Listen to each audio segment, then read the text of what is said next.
Got a little problem with the 2016 Tesla Model S. We got a wheel leaning here. Let's see what's going on. Okay, so there's the problem. We got a lower control arm that snapped off. That should be to the right there, bolted on, and it's not.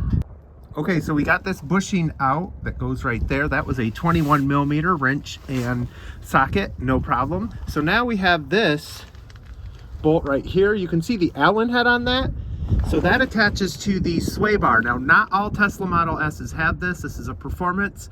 So we have the sway bar. So that's a 15 millimeter nut, but you got to get something that you can hold that Allen in place while you take off that nut. So I'm going to try to problem solve that now. Okay, so I was able to get it. I used this Allen wrench here. Let's see, which one is this? This is a HW5 50-400. Sorry, I don't know Allen wrenches sizes. So I was able to use that, and the wrench. The wrench I just kind of had to put up in there like that to hold the nut, and then I used that. They do make a socket that's hollow all the way through so that you could do this more easily, but that worked in a pinch.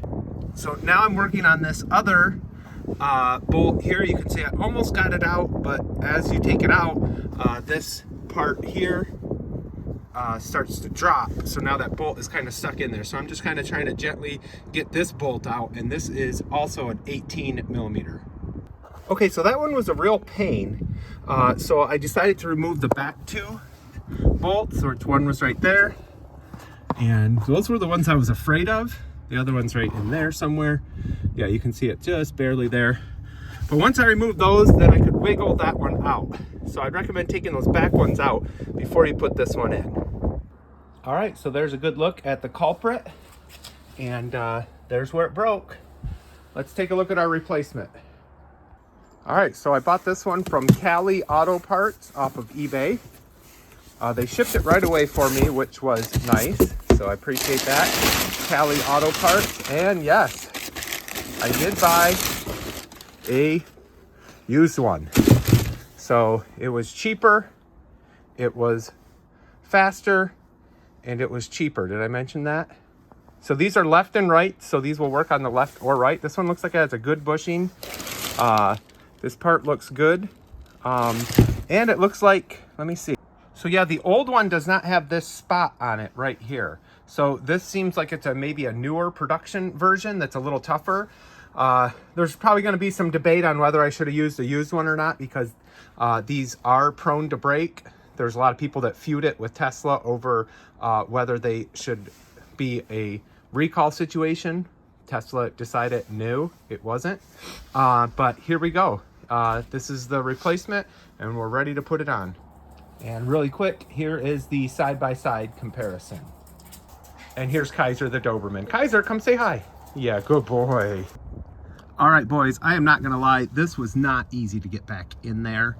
I started with trying to get the back bolts in because I thought those would be the hardest, and then the front, that was not good. So what I ended up doing was, this was the hardest one. I ended up using these big pliers to kind of compress this this bearing a little bit. It just has a little spring to it, and there's little washers on the ends that made it really, really hard. I haven't tightened everything up yet, but it made it really, really hard to get that started. So I got that start. What I ended up doing is I got that started.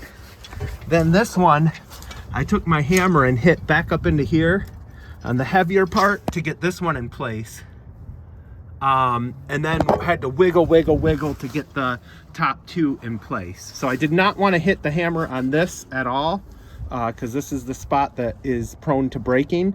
So I didn't want to try that at all. Now we got to get the sway bar back up in place. So I'm going to take the other jack and lift this up to get the sway bar bolt back in there. Okay, so the last thing you want to do is set the ride height. So measuring flat, you want to measure from the center of the hub to the top of the fender. And this car is set at about 16 3/4. So before you tighten everything up, get yourself a block. Don't hit the dust shield. This isn't the best block, But I just jacked right up on the rotor, and now you can tighten everything down and torque everything. Okay, here's the big test drive. So far everything is good. So there you go. Hopefully that was helpful. I appreciate the other people I watched the videos of that helped me do this job. This is the first time I ever did anything like this. Probably a good idea to jack up your Tesla, get up under it, and check those knuckles from time to time, see if there's any cracks or fractures, and if you hear anything weird from the back wheels, definitely get up under there. This car did give me the warning, I ignored it, and fortunately it snapped right as I was pulling into my driveway. So I ended up being into this project for about $75. I bought a couple of sockets and a ratcheting screwdriver that I didn't have, so I'd have the right parts or the right tools to take care of the project. So yeah, you can buy new parts, you can buy used, whatever you decide to do. Everybody can have an opinion on that. But there you go. Happy motoring. Get that Tesla back on the road, people.